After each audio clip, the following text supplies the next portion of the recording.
Bonjour à tous, je suis le docteur Ladjouz et je vais vous parler de la croissance normale de l'enfant.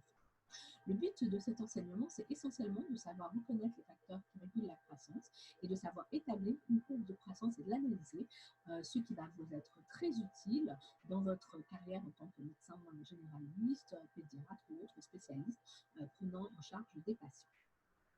Alors, je vous rappelle que la croissance rentre dans le cadre plus global du développement de l'individu et ce développement, c'est l'ensemble des phénomènes qui vont faire qu'un embryon va se transformer en fœtus, en un nouveau-né, en un bébé, en un enfant et enfin en un individu adulte.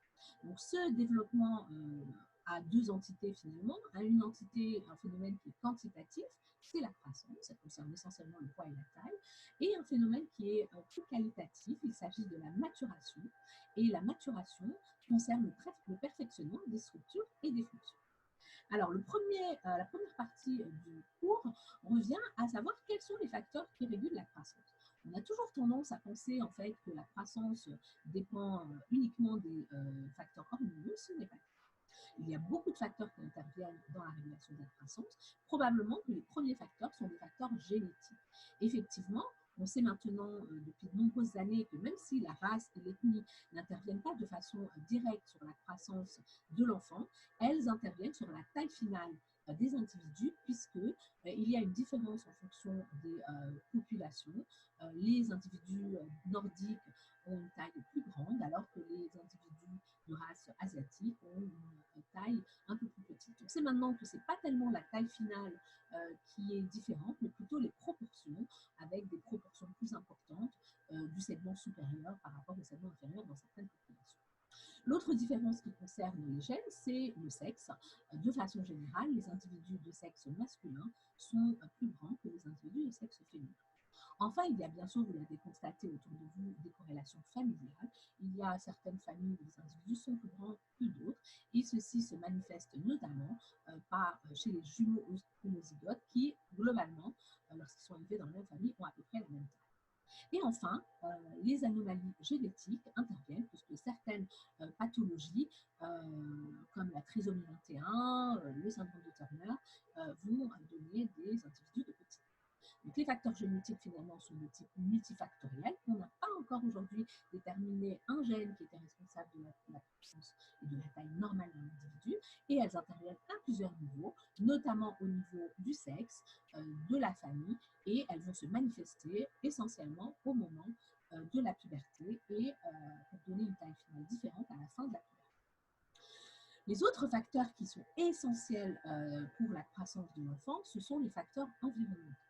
L'environnement, il va intervenir à plusieurs niveaux. Le premier niveau, c'est la croissance fœtale. Et cette croissance fœtale dépend bien sûr de l'environnement maternel. On verra ceci un peu plus en détail dans la suite de l'exposé.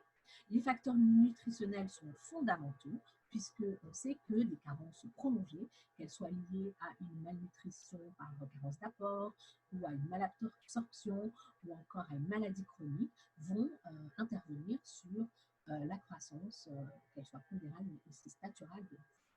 Enfin, les facteurs socio-économiques et psycho-affectifs jouent un rôle, puisqu'on sait que la taille augmente avec le niveau socio-économique et on sait que certaines maltraitances graves ou certaines pathologies psychologiques graves peuvent entraîner ce qu'on appelle un anisme psycho-affectif. Enfin, le dernier finalement groupe qui intervient dans la régulation de la croissance, ce sont bien sûr les hormones. Alors, vous avez tous entendu parler de l'hormone de croissance et de son action sur la croissance de l'enfant. L'hormone de croissance, on va le voir tout de suite après, intervient par le biais essentiellement du GF1. Mais d'autres hormones sont indispensables à la croissance de l'enfant. Ce sont les hormones thyroïdiennes qui vont agir sur l'ossification initiale de l'os et des cartilages de conjugaison, alors que l'hormone de croissance va plus agir sur la croissance en longueur des os. Les androgènes et les oestrogènes, donc les hormones sexuelles, vont agir au moment de la puberté en permettant l'accélération de la croissance à ce moment-là. Et enfin, les glucocorticoïdes n'ont aucun rôle en physiologie, mais ont un rôle en pathologie, puisqu'il y a une soudure de cartilage de croissance en cas d'excès de glucocorticoïdes qui peut finalement résulter en une petite taille finie. Alors, revenons un petit peu sur la régulation, l'action de l'hormone de croissance, donc la régulation de l'axe somatotrope. Donc, je vous rappelle que l'hormone de croissance est sécrétée par les cellules somatotropes de l'hypophyse grâce au signal excitateur hypothalamique de la GHRH, growth hormone releasing hormone. L'hormone de croissance va par la suite aller stimuler au niveau du foie la sécrétion de l'IGF-1, comme insulin growth factor 1, et l'IGF-1 va se lier à deux autres protéines porteuses, l'IGF-BP3 pour binding protein et la LS pour acide labile subunit, et c'est ce complexe formé de l'ALS, IGF-1, IGF-BP3 qui va emmener finalement l'IGF-1 pour son action directe au niveau des cartilages de croissance. Alors, comme toutes les hormones, l'hormone de croissance fait l'objet d'un rétrocontrôle, et ici c'est l'IGF-1 qui va exercer le rétrocontrôle négatif au niveau de l'hypothalamus. Alors, il y a d'autres mécanismes de contrôle de la sécrétion d'hormones de croissance. Donc, certains éléments vont stimuler sa sécrétion. La glycémie, par exemple, l'hypoglycémie va permettre une sécrétion accrue d'hormones de croissance, alors que l'hyperglycémie va aller freiner la sécrétion d'hormones de croissance. Donc, je vous l'ai dit, au moment de la puberté, on a une augmentation, une stimulation de la sécrétion d'hormones de croissance directement par le biais des stéroïdes sexuels. Et enfin, certains facteurs inhibent la sécrétion d'hormones de croissance, et notamment la gréline, qui est une hormone digestive, qui va aller stimuler la sécrétion de la somatostatine, qui va inhiber la sécrétion d'hormones de croissance. L'autre élément très important à savoir, c'est que la nutrition, quant à elle, va avoir un rôle direct sur la sécrétion d'IGF-1. Or, c'est l'IGF-1 qui agit directement au niveau des cartilages de conjugaison. Donc, si un enfant, même s'il a une sécrétion normale d'hormones de croissance, a une dénutrition, cela va se manifester au bout d'un moment par une diminution de sécrétion d'IGF-1 et donc par une diminution de la croissance. Alors, l'action de l'hormone de croissance va se faire au niveau du récepteur, au niveau de l'os, en fait, du cartilage de croissance, et ceci va entraîner la différenciation des chondrocytes par l'action locale de l'IGF-1, en fait, qui va entraîner la transformation du préchondrocyte en chondrocyte et qui va ensuite maturer grâce à l'action de l'hormone de croissance, mais aussi dans ce cas de l'hormone thyroïdienne. Alors, nous avons vu quels étaient les facteurs qui intervenaient dans la régulation de la croissance. Nous allons voir maintenant les différentes étapes de la croissance, puisqu'un enfant, entre le moment où il est conçu et un enfant où il devient adulte, ne grandit pas de la même façon à toutes les périodes de la vie. Et donc, on va se poser cette question de quelle est la période où l'individu grandit le plus. En fait, quand on sépare les différentes périodes de la croissance, on en définit finalement quatre. Il y a la croissance fœtale qui apparaît, bien sûr. Il y a la croissance pendant la période où l'enfant est un nourrisson, c'est ce que les anglo-saxons appellent infancy. Il y a la croissance de l'enfance, c'est la croissance prépubertaire. Et enfin, il y a la croissance pubertaire. Quand on regarde une courbe de croissance d'un individu, ça c'est par exemple une courbe de croissance de garçon, on voit bien que la croissance n'est pas la même aux différents âges de la vie. En fait, la période où l'individu grandit le plus, c'est la croissance fœtale, bien sûr, puisque pendant les 9 mois de gestation, l'enfant va prendre 50 cm, ce qui est très important. Par la suite, entre le moment où l'enfant naît et finalement les 2 premières années de vie, il y a une période où la vitesse de croissance est très importante, puisque pendant la première année de vie, par exemple, elle est de 25 cm par an. Ça, ce sont les 2 premières années de vie. Ensuite, il y a une période de croissance stable, autour de 5 cm par an, de l'enfance, c'est-à-dire de la fin de la période de nourrisson jusqu'au début de l'adolescence, où l'enfant grandit très vite. Et enfin, au moment de la puberté, il y a un pic de croissance pubertaire, et l'enfant va grandir un peu plus, pour finalement, à la fin de puberté, arrêter de grandir. Donc, si on voit, donc la courbe précédente était une courbe de croissance, donc de centimètres, en fait, c'est le centimètre de l'enfant en fonction de son âge.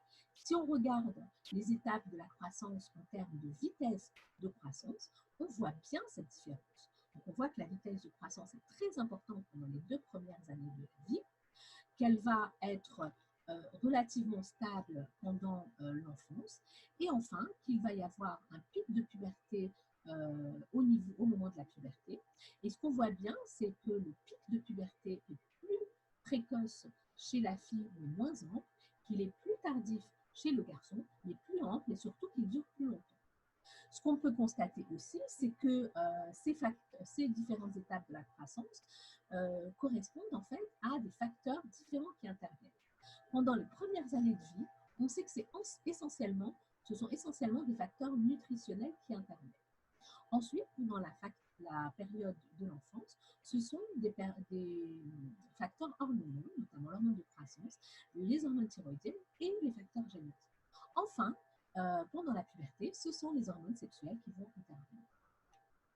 Alors, revenons un petit peu sur les différentes étapes de la croissance et voyons un peu ce qui concerne la croissance fœtale. Alors, vous savez que la croissance fœtale peut être divisée en trois parties.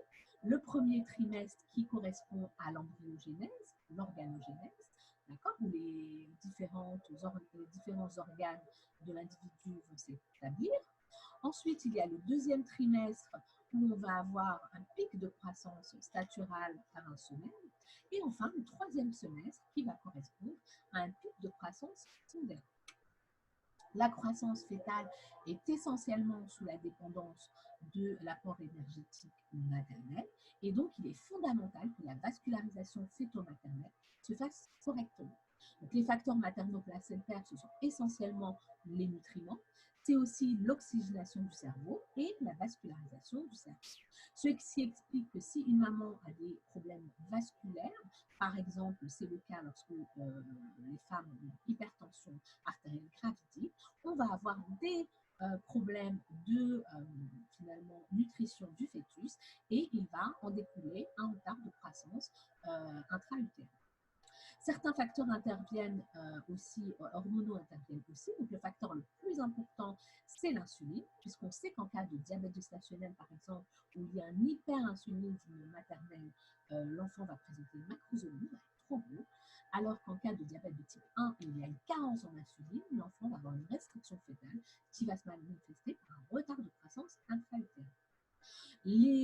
La croissance fœtale ne dépend pas de l'hormone de croissance hypophysaire. Par contre, les insuline-like facteurs, donc les IGF-1 et surtout l'IGF-2, interviennent dans la croissance fœtale.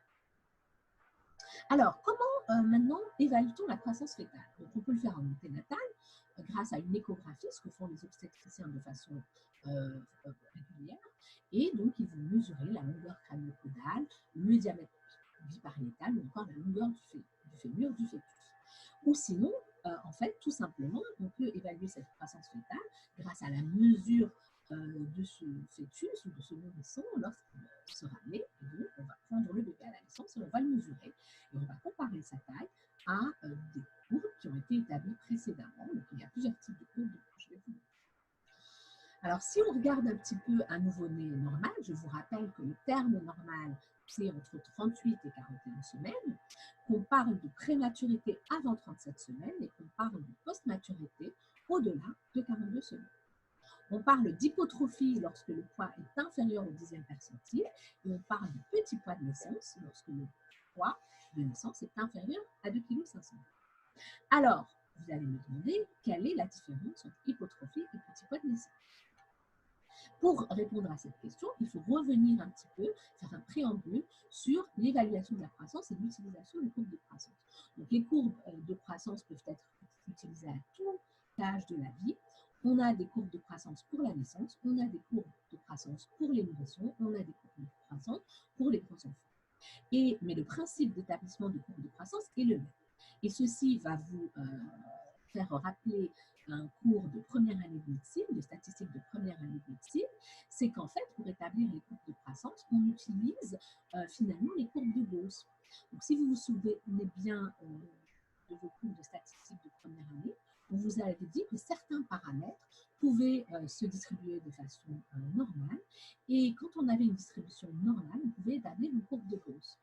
Donc, si on prend la taille qui se distribue de façon normale, en fait, si on prend la taille, par exemple, tous les nouveau-nés qui sont nés à terme de 41 semaines d'aménorrhée, on va faire la moyenne de ces tailles-là et en fait, tous les autres bébés leur taille va se répartir de part et d'autre de la moyenne. Donc, si vous vous rappelez bien, en statistique, on vous avait dit que là, il y avait la moyenne et puis on pouvait calculer un écart-type et deux écarts-types, d'accord? On pouvait répartir entre moins 1 écart type, moins 2 écart type, plus 1 écart type et plus 2 écart type. Et ce qui statistiquement est défini comme normal, c'est ce qui se retrouve entre moins 2 écart type et plus 2 écart type. Alors, en anthropométrie, d'accord, c'est l'étude des courbes de croissance, les écarts types sont appelés des déviations standards. Et donc, en fait, la taille est un paramètre qu'on peut tout à fait, qui se distribue tout à fait symétriquement.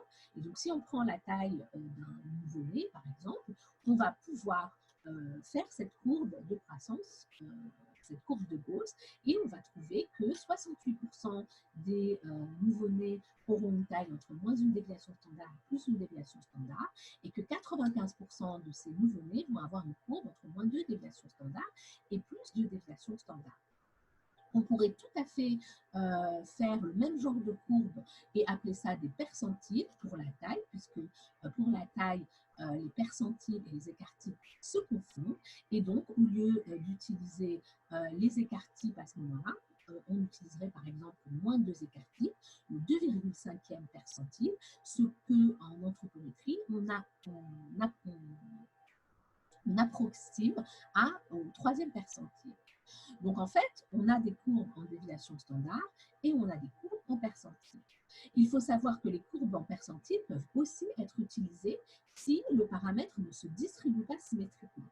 Et ceci est le cas pour le poids, parce que le poids, pour les poids, les écarts par rapport à la moyenne sont plus grands du côté des poids élevés, donc on ne peut plus utiliser les écarts types, et à ce moment-là, on utilisera les percentiles.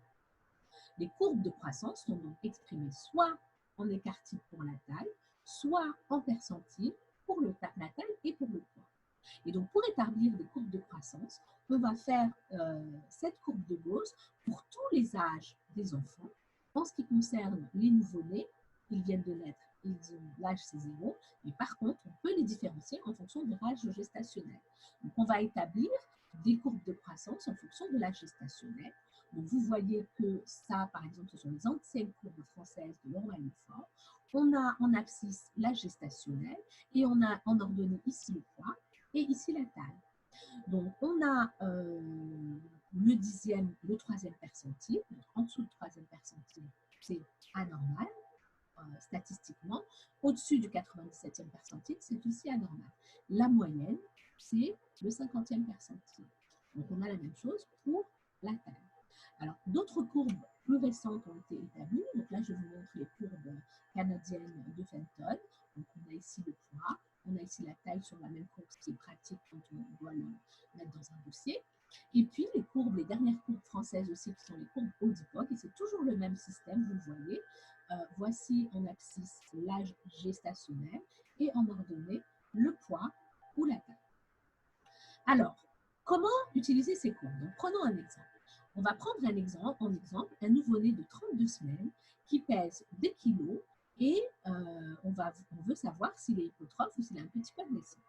Donc, petit poids de naissance, je vous ai dit que c'était tout nouveau-né qui avait un poids inférieur à 2,5 kg. Ce nouveau-né a un poids de 2 kg, c'est inférieur à 2,5 kg, il a un petit poids de naissance. Maintenant, est-il hypotrophe? Alors, pour savoir s'il est hypotrophe, on va rapporter son poids sur la courbe néonatale. Donc, voici en abscisse 32 semaines et on va chercher où se trouve le 2 kg. Il est là. Donc, on rapporte le poids. Et vous voyez que si on cherche sur quel percentile il est, ça correspond au 73e percentile. Donc, il n'est pas inférieur au 10e percentile. Il n'est pas hypotrophe. Alors, un autre exemple, un nouveau-né qui est né à 40 semaines d'aménorrhée, mais par contre qui pèse 2,8 kg, est-il hypotrophe ou petit poids de naissance? Alors, petit poids de naissance, non, puisque son poids est supérieur à 2,5 kg. Donc, il n'a pas un petit poids de naissance. Par contre, est-il hypotrophe? On fait le même exercice que tout à l'heure, 40 semaines, 2,8 kg, on trace l'intersection et vous voyez qu'il est sur le 3e percentile, donc il est bien hypotrophe. Alors, pourquoi cette différence est importante? Car petit poids de naissance, savoir si un enfant a un petit poids de naissance, ça va avoir des conséquences finalement sur le fait que cet enfant va être plus fragile, il faudra peut-être le garder dans une couveuse, le garder en hospitalisation quelquefois, etc. Mais ça ne veut pas forcément dire que son poids est pathologiquement bas. Par contre, s'il est hypotrophe, ça veut dire qu'il y a eu un problème pendant la vie fétale et il faut savoir quel était ce problème qui fait que son petit poids, son poids est inférieur à la norme. Alors, l'hypotrophie utilise le 10e percentile que chez les nouveau-nés. Vous verrez par la suite que pour des nourrissons ou pour des plus grands enfants, on revient à la statistique et on n'utilisera plus le 10e percentile, mais bien le 3e percentile qui correspond à moins 2 déviations standards. Alors, on a vu la croissance néonatale, on va voir maintenant la croissance postnatale. Alors, je vous rappelle qu'il y avait 4 étapes. On oublie la croissance fœtale, il nous reste la croissance rapide pendant les 2 premières années de vie, la croissance stable pendant la période pubertaire et enfin la croissance naturelle rapide pendant la période pubertaire. Alors, pour évaluer la croissance postnatale, bien sûr, on va prendre le poids, la taille de l'enfant et on peut prendre aussi d'autres éléments, le périmètre crânien qui va permettre de savoir si le développement cérébral est correct et puis certains périmètres qui peuvent être intéressants. Alors, la taille se prend de façon allongée chez les enfants qui ne marchent pas encore, hein, donc en général avant 2 ans, 3 ans, d'accord. Il est très important d'avoir les bons moyens de mesure, des toises, et non pas juste de mettre au ruban. Donc, voici différentes toises. Donc, vous voyez là que c'est pas très bien parce que c'est pas très droit. Et la taille debout se prend avec une toise chez l'enfant plus grand, avec une toise murale en général. Ce qui est très important, bien sûr, c'est que l'enfant soit pieds nus et bien positionné. Donc, vous voyez que cet enfant-là, il est complètement avachi, les pieds ne sont pas bien droits, etc. Donc, ce n'est pas un bon élément. Par contre, il faut que l'enfant soit bien droit, le dos droit, les jambes bien droites, contre le mur quand on a une toise murale ici au bord du stadiomètre, d'accord, et qui regarde bien en face. Alors, une fois qu'on a pris le poids et la taille, on peut calculer certains paramètres. Donc, la vitesse de croissance, c'est une vitesse, hein, donc c'est un nombre de centimètres sur une durée. Et donc là, c'est le nombre de centimètres acquis en une année. On n'est pas obligé d'attendre une année pour la calculer. On peut tout à fait la prendre en 3 mois ou en 6 mois. C'est plus intéressant en 6 mois qu'en 3 mois. Et puis faire une règle des 3. Le rapport poids sur taille peut aussi, lui, s'exprimer en déviation standard, de même que l'indice de masse corporelle. Son calcul est le même que chez l'adulte. Par contre, chez l'enfant, il va aussi s'exprimer en percentile ou en déviation standard. Alors, l'interprétation des données, c'est exactement le même principe que tout à l'heure. Donc, pour la taille notamment, je vous ai dit, on réutilise la courbe de Gauss. Et ce qu'on va faire, en fait, ce que font les statisticiens qui ont fait les courbes de croissance, c'est qu'ils vont mesurer des groupes d'enfants d'âge différents. Et pour chaque groupe d'âge, ils vont faire la moyenne, moins 1 écart type, moins 2 écart type. Et donc, on aura une courbe de Gauss pour les enfants de 0, de 1, de 2, de 3, etc. jusqu'à 18 ans. Et en faisant ça, on va avoir des courbes qui vont se présenter de cette façon. Donc là, par exemple, vous avez pour la taille la courbe en déviation standard. Donc vous voyez que en fait, on a rapporté pour chaque âge les différentes déviations de courbe de Gauss et on aura la courbe de la moyenne qui est là, la courbe de moins 2 déviations standard qui est là, la courbe de plus 2 déviations standard qui est là. Vous avez aussi la courbe de moins 1 et de moins 1 déviation standard. Pour le poids, je vous l'ai dit, on ne peut pas l'interpréter en déviation standard, donc on a des percentiles. Et donc, de la même façon, on fait le poids et la taille pour chaque âge. Et vous voyez qu'on a le 3e percentile, le 50e percentile, le 87e percentile. Vous voyez bien ce que je vous disais tout à l'heure, c'est que pour le poids, il y a beaucoup plus de valeurs au-dessus de la moyenne qu'en dessous de la moyenne. Ce pour pourquoi on ne peut pas utiliser les courbes de déviation standard. Et donc, quand on étudie la croissance des enfants, on va placer, donc, comme on a fait pour les nouveau-nés, le poids, la taille, par exemple, en fonction de l'âge de l'enfant, et on dira qu'un enfant est normal, toujours statistiquement, si sa taille se trouve entre moins 2 et plus 2 déviations standards. S'il est en dessous de ces deux valeurs-là, il est anormal statistiquement. D'accord ? On a aussi des courbes de taille en percentile, hein, le principe est le même. Alors, donc, interpréter un poids et une taille, c'est bien, mais la courbe de croissance, ce n'est pas que ça. C'est en fait établir une courbe avec des poids et des tailles tout au long de la vie de l'enfant. Vous voyez que, par exemple, pour cet enfant, à partir de l'âge de 9 ans, on a pris le poids et la taille et on a disposé ça au fur et à mesure tout le long finalement, du suivi de cet enfant. Et donc, la taille d'un enfant est normale si elle évolue de manière parallèle aux courbes de référence, donc entre moins 2 et plus de déviation standard, et idéalement, elles restent dans le même couloir. Vous voyez, par exemple, cet exemple, il est au-dessus de déviation standard, mais finalement, globalement, dans le même couloir. D'accord ? En dehors de ces références, c'est-à-dire si l'enfant est en dessous de moins 2 ou de plus de déviation standard, la taille n'est pas normale statistiquement, mais ça ne veut pas dire qu'elle est pathologique. Et c'est là où l'enfant sera adressé pour évaluation et étude, éventuellement recherche de pathologie. Alors, quelle courbe de croissance utiliser? Donc, en fait, il y a plusieurs courbes, qu'elles soient nationales ou internationales. En l'absence de courbe nationale validée en Algérie par le ministère de la Santé, en Algérie, on utilise des courbes de l'OMS que vous pouvez retrouver sur le site de l'OMS. Elles sont disponibles gratuitement en français et en anglais. Et vous voyez que vous avez tout type de courbes, le poids pour l'âge, debout couché, la taille pour l'âge debout couché. On a aussi les courbes d'indice de masse corporelle, les courbes de poids pour taille et la vitesse de croissance aussi en tableau. Alors, en général, en consultation, on utilise des courbes qui sont reconstruites. Hein. Celles-ci, par exemple, ce sont les courbes de l'OMS avec le poids et la taille et aussi l'IMC. Donc, elles se présentent comme ça pour l'IMC. Donc, chez l'adulte, vous avez vu qu'il fallait juste avoir le calcul de l'IMC. On avait une valeur pathologique. Pour l'enfant, non. Il faut, comme pour le poids et la taille, poser le point sur la valeur de l'IMC qui correspond à l'enfant. Donc, ce sont des courbes de l'OMS de 0 à 5 ans pour le poids, pour la taille et pour l'IMC. Vous voyez que celles-ci sont en percentile, d'accord? Et celles-ci, ce sont les courbes de poids et de taille pour un enfant de 1 à 18 ans. Et vous voyez que là aussi, elles sont percentiles. Alors, comment interpréter, par exemple, la taille d'une enfant de 8 ans qui est à 120 cm?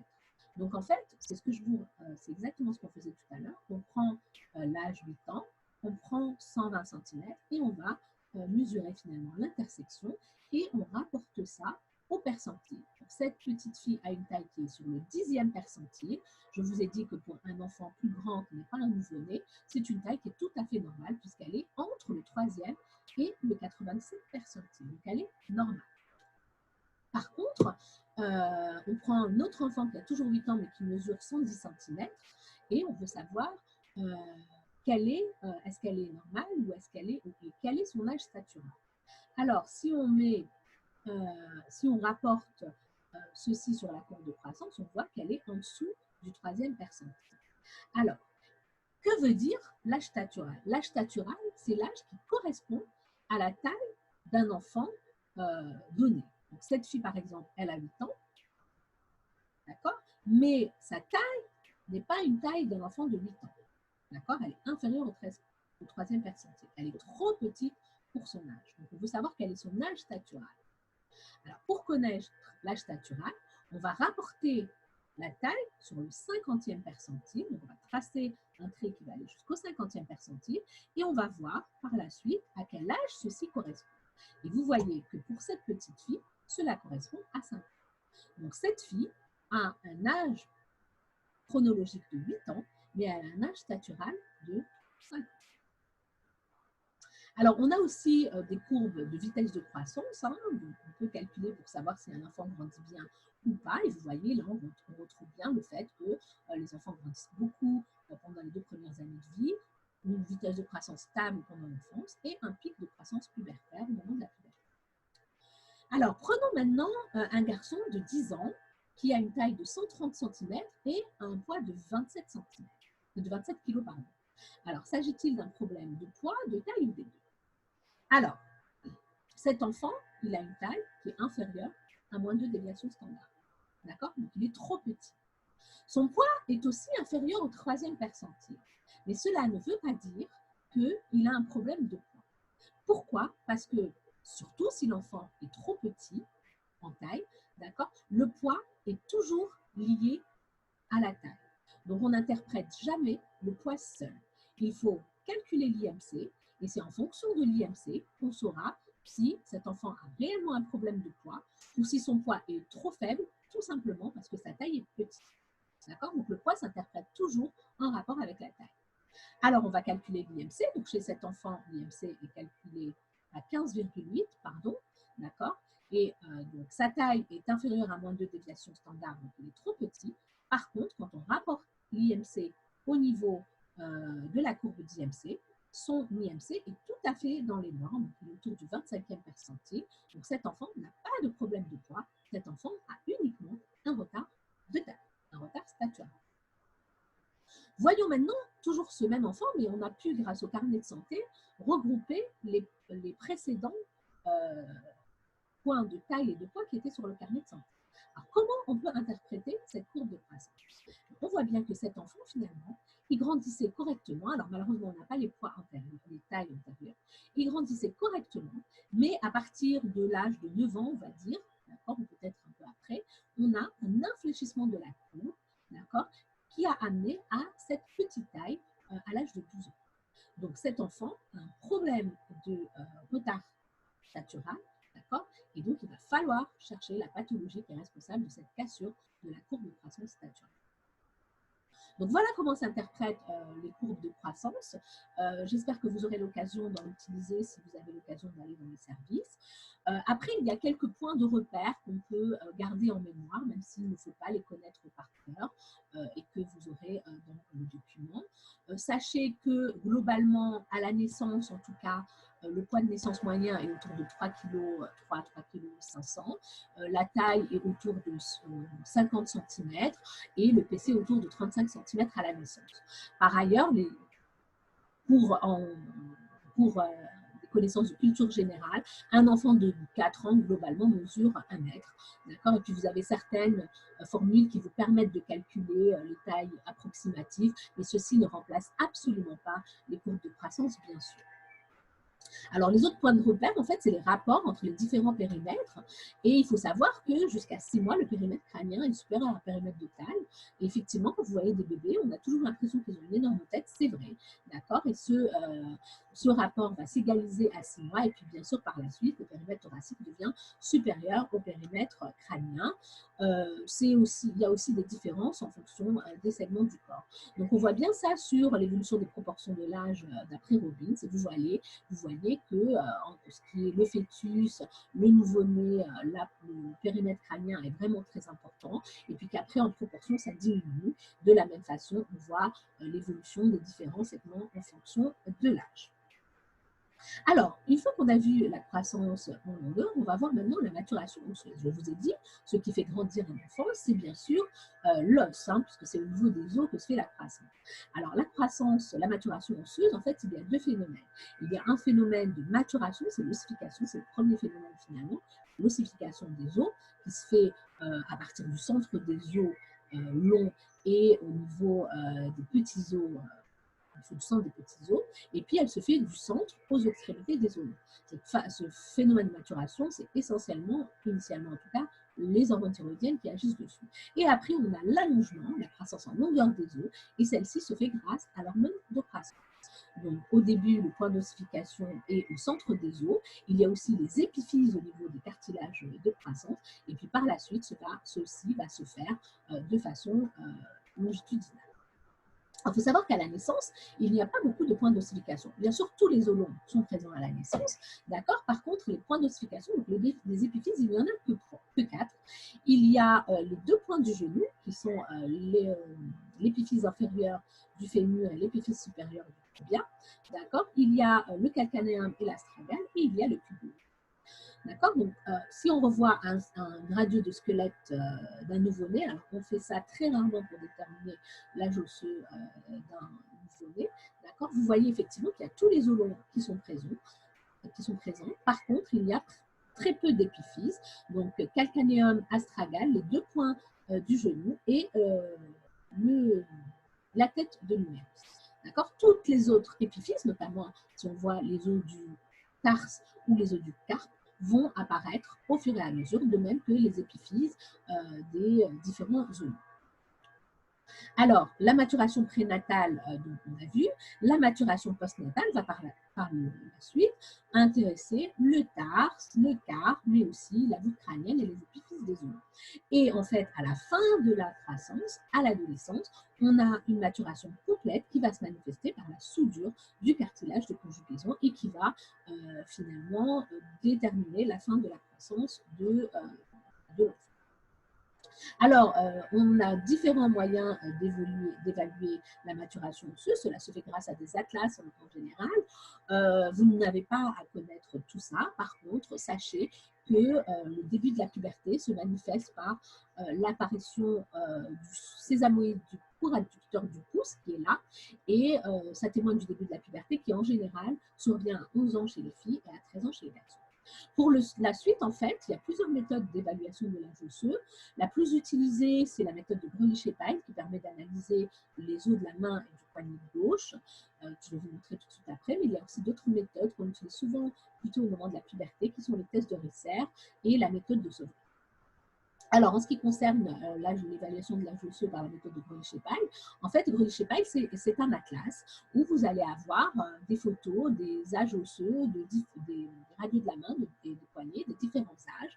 Et pour établir l'âge osseux du patient, vous allez prendre sa radio de la main et du poignet et on va la comparer à ces différentes radios. Et vous voyez qu'on voit bien l'apparition des différents moyens d'ossification, d'accord, du carpe progressivement, puis l'épiphyse du radius, l'épiphyse du cubitus, les différentes épiphyses des os du métacarpe et des phalanges, d'accord. Et c'est en fonction de ça, en fait, qu'on va pouvoir déterminer l'âge osseux. Donc là, il s'agit d'un garçon.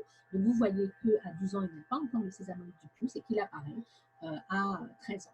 Et à la fin de la maturation osseuse, à la fin de la puberté, vous voyez qu'il n'y a plus aucune épiphyse, tous les cartilages sont soudés, d'accord. Ça témoigne du fait que l'enfant ne grandira plus, en fait, il a atteint sa taille finale.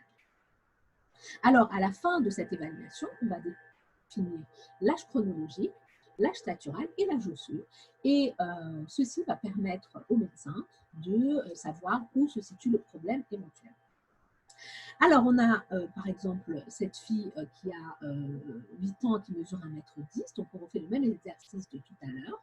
Donc, elle a 8 ans, 1,10 m. Pardon, c'est ça. Et donc, son âge statural est à 5 ans. Si son âge osseux est aussi à 5 ans, cela correspond à son âge statural, ce qui est plutôt un bon pronostic pour sa taille finale. Donc, si on reste toujours dans la maturation osseuse, on va voir les fontanelles et les sutures. Vous savez qu'au début, comme tous les autres os, les os du crâne ne sont pas soudés, et ce qui est très important puisque ça permet le développement du cerveau de l'enfant. Et en fait, pour permettre ce développement, on a plusieurs sutures, d'accord, qui vont permettre de définir des fontanelles, qui sont des creux finalement au niveau du crâne de l'enfant, où on peut qui permettent le développement du cerveau. Donc, on a la fontanelle antérieure qui va se fermer assez tardivement, autour de 12 mois, mais ça peut durer jusqu'à 2 ans. Et puis, on a la fontanelle postérieure qui, elle, va se fermer très tôt, à 3 semaines. Les sutures sont sagittales, coronales et lambdoïdes, d'accord. Et elle aussi, surtout la suture sagittale, peut se fermer très tardivement, jusqu'à 20 ou 25 ans. Alors, l'étude des sutures peut permettre de déterminer certaines pathologies. Si elles se soudent trop tôt, c'est qu'il y a une craniosténose et donc un risque de retard de développement psychomoteur, d'accord. Alors que s'il y a une disjonction, au contraire, ça peut témoigner d'une hydrocéphalie ou d'une autre pathologie cérébrale. Alors, si on regarde encore la maturation, on peut faire un point sur la maturation dentaire. Donc, vous savez que l'éruption dentaire commence autour de 6 mois et elle dépend essentiellement de facteurs nutritionnels, vitaminiques et endocriniens.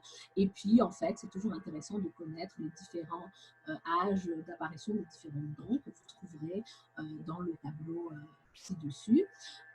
Sachez que là, il y a une dentition, vous le savez, initiale et une dentition définitive, et que la chute des premières dents se fait en général vers l'âge de 6 ans, et les dents définitives peuvent se développer jusqu'à l'âge de 22 ans avec les dents de sagesse. Alors, le dernier élément qu'on va voir pour la croissance et le développement de l'enfant, c'est la maturation sexuelle. Donc, la maturation sexuelle, c'est vraiment important. C'est en fait ce qui se passe au moment de la puberté. Et je vous rappelle que la puberté, c'est cette période de transition entre l'enfance et l'âge adulte et qui va se caractériser par la maturation des gonades avec le développement des caractères sexuels, l'accélération de la vitesse de croissance et surtout, en fait, son but final, c'est l'acquisition de la fonction de reproduction de l'individu. Alors, si on veut savoir quel est le premier signe clinique de puberté chez les garçons et chez les filles, on va devoir revenir un petit peu à la physiologie. Et je vous rappelle qu'en fait, au tout début, en ce qui concerne la physiologie de la puberté, tout se passe au niveau de l'hypothalamus. À un moment donné, on ne sait pas pourquoi, puisque cet âge est différent en fonction des garçons et des filles, il va y avoir un déclenchement, en fait, un signal hypothalamique qui va faire qu'il va y avoir un pulse de GNRH qui va entraîner le début de la puberté au niveau hypophysaire. Donc, qu'est-ce qui déclenche ce premier pulse? On ne le sait pas. Il y a probablement des facteurs environnementaux et des facteurs génétiques qui sont actuellement en cours d'être individualisés. Alors, une fois que le pulse de GNRH finalement va dire ça y est, on arrête de mettre l'hypophyse au repos et on déclenche la puberté, l'hypophyse va sécréter LH et FSH. LH et FSH vont aller agir au niveau des gonades pour permettre au niveau des ovaires la sécrétion d'œstrogènes. Les œstrogènes vont permettre le développement des seins et au niveau des testicules permettre la sécrétion de testostérone qui va aller permettre le développement des caractères sexuels secondaires. Donc, si on revoit sur le plan physiologique, qu'est-ce qui commence en premier? Donc, ça va être l'augmentation de taille des gonades. Alors, chez les garçons, c'est facile puisque les gonades des testicules sont à l'extérieur, on peut les mesurer. Donc, le premier signe de puberté chez les garçons, c'est l'augmentation du volume testiculaire. Alors que chez les filles, les ovaires étant au niveau de pelvis, de l'abdomen, on ne pourra pas mesurer la taille des ovaires. Par contre, l'action des oestrogènes assez rapide au niveau du développement des seins va permettre de témoigner du début de la puberté. Donc, finalement, si on voit le début de la puberté, sur le plan clinique, ce sera augmentation de taille des testicules chez les garçons et augmentation de la taille des seins chez les filles. Alors, sur le plan biologique, on aura des seuils de sensibilité des gonadostastine qui est bas en période prépubertaire et qui est élevé en période pubertaire. Alors, quand on regarde maintenant la séquence du développement clinique de la puberté, donc chez le garçon, je vous ai dit, ça commence par l'augmentation du volume testiculaire. Par la suite, il va y avoir une augmentation, un développement de la pilosité pubienne, une augmentation de la taille de la verge, une pilosité axillaire, et la poussée de croissance, vous le voyez, ne survient que 12 à 18 mois plus tard. C'est-à-dire qu'entre le moment où un garçon commence sa puberté et un moment où le garçon commence à grandir, se déroule pratiquement une année et demie. Et enfin, ce n'est qu'à la fin de la puberté qu'on aura l'apparition de la barbe, de la mue de la voix, et souvent une gynécomastie qui est souvent régressive et qui est liée en fait à l'augmentation des oestrogènes, liée à l'augmentation des taux de testostérone. Alors, pour évaluer la maturation sexuelle, on peut identifier différents stades du développement sexuel du garçon qui vont être liés à la taille des testicules et à la pilosité, notamment pubienne et axillaire accessoirement. Donc, c'est ce qu'on appelle les stades de Prader. Et donc, chez le garçon, le Prader se définit comme G pour développement des gonades et P pour pilosité pubienne. Alors, le stade Prader 1, G1, c'est un garçon qui n'est pas du tout pubère. Donc, pas du tout pubère, la taille des testicules est inférieure à 2,5 cm de long, 3 ml de volume. D'accord? Il n'y a pas du tout de pilosité pubienne. Ensuite, on va augmenter. Donc, G2, c'est début de puberté chez le garçon. G2, ça veut dire que la taille des testicules est au moins à 2,5 cm de long. G3, les testicules sont entre 3 et 3,5 cm et on commence à avoir une augmentation de la taille du pénis. Et enfin, ainsi de suite jusqu'à G4 où on a des testicules de plus de 4 cm avec une taille du pénis qui est adulte. Pour la pilosité, P1, il n'y a pas du tout de poils. P2, il y a quelques poils. P3, des poils un peu plus pigmentés sur le pubis. P4, des poils sur pratiquement tous les pubis. Et P5, des poils sur tout le pubis et une atteinte aussi de la partie intérieure, de la face intérieure des cuisses. Alors, regardons maintenant ce qui se passe chez la fille. Donc, chez la fille, je vous ai dit, le premier signe, c'est le développement mammaire, c'est ce qu'on appelle la télage. Mais chez la fille, assez rapidement, en fait, la vitesse de croissance va augmenter dès 6 mois après le début de la puberté, ce qui explique en fait que les filles qui en plus commencent leur puberté plus tôt que chez les garçons vont avoir pendant un moment, vont être plus grandes que les garçons au début de la puberté. Ensuite vont apparaître la pilosité pubienne, la pilosité axillaire, etc. Et la fin de la puberté, autour de 2 ans après le début de celle-ci, va se manifester par l'apparition des règles, donc par la ménarche. Donc, en moyenne, on peut aussi donc, évaluer les stades pubertaires chez la fille en fonction du stade pubertaire selon Thaler. Donc ici, on ne peut pas voir directement les gonades, donc on va utiliser le S pour sein ou B pour les anglo-saxons pour breast. Donc S1, pas du tout de sein. S2, un petit bourgeon mammaire. S3, un sein qui commence à être développé. S5, un sein adulte. Et S4, entre S3 et S5. La pilosité pubienne, c'est exactement comme chez le garçon. P1, pas du tout de poils. P2, quelques poils disséminés. P3, une dissémination des poils plus importante, et P5, des poils qui interviennent déjà au niveau de la face antérieure des cuisses. Alors, l'autre élément de la croissance et de la puberté normale, c'est bien sûr la croissance staturale. Donc, on l'a dit, l'accélération de la vitesse de croissance se fait dès S2 chez la fille. Elle se fait plutôt après 18 mois chez le garçon, d'accord, ce qui explique qu'au début de la puberté, les garçons sont un peu plus grandes que les filles, pardon, sont un peu plus grandes que les garçons. En gain statural total, les filles vont gagner autour de 20 à 25 cm et les garçons entre 25 et 28 cm.